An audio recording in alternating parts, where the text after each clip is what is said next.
Բարև ձեզ հարազատներս, այսօր մի քիչ կպատմեմ նորից իմ անհաջողությունների մասին, ինչպես փչացրեցի մեծ պահքս, կպատմեմ խոսքի կարևորության մասին, վերջում էլ կասեմ աբրակադաբրան ինչ է նշանակում, եթե ձեզ հետաքրքիր է։ Հիշեցնեմ, որ ես մանկաբարձ գինեկոլոգ, բժշկական գիտությունների թեկնածու, 21 տարի աշխատել եմ Մոսկվայի առաջատար կլինիկաներում, արդեն 2 տարի ինչ աշխատում եմ մեր երկրում։ Մեծ պահքերը պահում եմ 25 տարեկանից, ասած կլինեմ սա, որ 25 տարեկանում շատ ծանր ստրես տարա, անսպասելի, 3 օր չեմ կարողացել տեղիցս վեր կենամ, շարժվեմ, ու քանի որ բժշկականն էլ նոր էի ավարտել, տարբեր հիվանդություններ գլխից մեջ, համոզված էի, որ մկաններից գենետիկական հիվանդություն է, որ ես երբեք չեմ կարողանալու շարժվեմ, ու երրորդ օրը հեռուստացույցով ցույց են տալիս, որ մեծ պահքը հաղորդում է, որ մեծ պահքը սկսվեց, ծնողներիս հետ էի ապրում, մայրս էր ճաշերը պատրաստում ու հարցնում եմ իրեն կարամ մեծ պահքը պահեմ, համաձայնվում է ու ես այդ մեծ պահքի հետ վերակենդանանում եմ ու դրանից հետո արդեն մեծ պահքերը պահում եմ, հետագայում արդեն մնացած պահքերը միացան, չորեքշաբթի ուրբաթ օրերը, դեռ այնպես չի, որ ես շատ բան եմ հասկանում մեծ պահքից, ինչ հասկանում եմ, այդքան անում եմ, ավելի շատ երևի պահքերի դիետայից եմ բան հասկանում, կատարում ու այդ ասեմ, որ Մոսկվայում լրիվ ուրիշ էր կյանքս, լրիվ ուրիշ էր կյանքս, չափված, ձևված, աղոթքներս տեղը,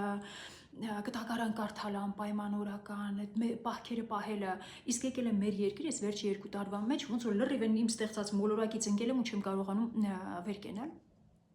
Աղոթքները երբ հիշեմ, գտակարան կարդալը մոռացած, այս մեծ պահքի ժամանակ էլ բարկանալ, էլ հայոյել, էլ անիծել, ես իմ կյանքի մեջ ընդհանրապես չեմ հիշում, ես անիծած լինեմ մեկի, հայհոյած լինեմ, ես փոքրուց գիտեի, որ դրանք սատանայի գործիքներ են, բայց եկել եմ մեր երկիր, ու ես որ անիծում եմ, ասում հատիկ ուրիշ գործիք չունենք։ Բայց երևի տեսնում եք, որ ես շատ սիրում եմ փորփրել իմ կյանքը, որ տեսնամ ես ինչի այսպես ասեցի, կարող ուզեցի ես մարդուն դուր գալ դրա համար ասեցի, կարող ես մեկից վախեցա դրա համար ասեցի, ես այս փորփրումների մեջ եկա վերջապես մի ճշմարտության հասա, որ ես իմ հայհոյելն ու անիծելը, չգիտեմ կհավատաք թե չէ, իմ հոգևոր աճի արդյունք է։ Կզարմանաք, որ սա իմ հոգևոր աճի արդյունք է, քանի որ մինչ այս, մինչև Հայաստան գալը, անտարբերների անտարբերն եմ եղել, եթե այս անտարբերները այս հատվածում են, ապա ես են ամենահատակում եմ եղել անտարբերների, որ պատկերացնեք ինչ աստիճանի անտարբեր եմ եղել, առաջի Արցախյան պատերազմը, որ մենք հաղթել ենք, այն որը հաղթել ենք, ես իմացել եմ, երբ որ մենք 20 թվականին պարտվել ենք, չգիտեմ սա հավատալու է, թե չէ, որ ես 2020 թվականին նոր իմացել եմ, որ մենք առաջի Արցախյան պատերազմը հաղթել ենք, այդ աստիճանի անտարբեր եմ եղել, բժշկությունով տարված, բժշկության մեջ պարբերաբար իհարկե բարկանում էի, որ այսպես չեն անում, այսպես չեն անում, պետք է շտկենք, որ շտկում էին, նոր արդեն շարունակում են ռոբոտի նման ապրել, հիմա եկել եմ Հայաստան, այս անտարբերությունից բարձրացել եմ համենայն դեպս, բարձրացել եմ ես իրականությունը տեսել շատ բարկացել, այս բարկանալը շատ նորմալ բան է, նորմալ է, աննորմալը նա է, ինչպես ենք մենք դա արտահայտում մեր բարկությունը, ինչ ձևով է դա արտահայտվում, ու քանի որ սա այս էմոցիաները ինձ համար նոր են կյանքիս մեջ, այս բարկանալը, դրա համար չգիտեմ ինչպես դրա համար տանեցքների, հայհոյանքների միջոցով կարող է արտահայտվել ու հուսամ, որ այս անտարբերությունից, այս չարության, բարկության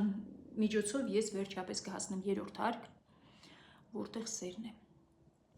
սերն է, ու այն մարդիկ, որ հասել են այնտեղ, սիրով են ամեն ինչ անում, սիրով, աղոթքներով, դա դեռ միայն գլուխս է հասկանում,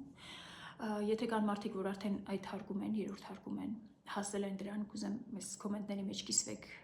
ձեր ճանապարհով, կարծում եմ բոլորին հետաքրքիր կլինի դա, ու ասեմ, որ խոսքը շատ կարևոր է, բանն Աստված է, խոսքն Աստված է, դրա համար բառերը մտածված պիտի ասենք, քիչ խոսենք, իմաստալից լինի, փոքր ժամանակի, որ ֆոկուսներ ենք անում, հիշում եք երևի, որ ասում ենք աբրակադաբրա, ստեղծիր, ու աբրակադաբրան հենց դա է, թարգմանվում է, աբրա նշանակում է ես ստեղծում եմ, կադաբրա նշանակում է երբ ես խոսում եմ, ես ստեղծում եմ, երբ ես խոսում եմ, դրա համար որ մենք անիծում ենք, հայհոյում ենք, դա ենք ստեղծում, սա շատ կարևոր է ճիշտ բաներ ստեղծենք, ճիշտ է կան սխալ ուսմունքներ, որ դուք խոսացեք, լավ բաներ ասեք, որ ձեր ինչ ուզում եք կատարվի, Աստծո աշխատանքի մեխանիզմները իմ կարծիքով մի քիչ ուրիշ է, լավ կլինի դրանք հոգևորականների մասին, հոգևորականներից հարցնեք ինչպիսի, բայց խոսքը շատ կարևոր է, հուսամ օգտակար էր, մեծ հույսերով կհանդիպենք նորից, բարի օր բոլորիդ։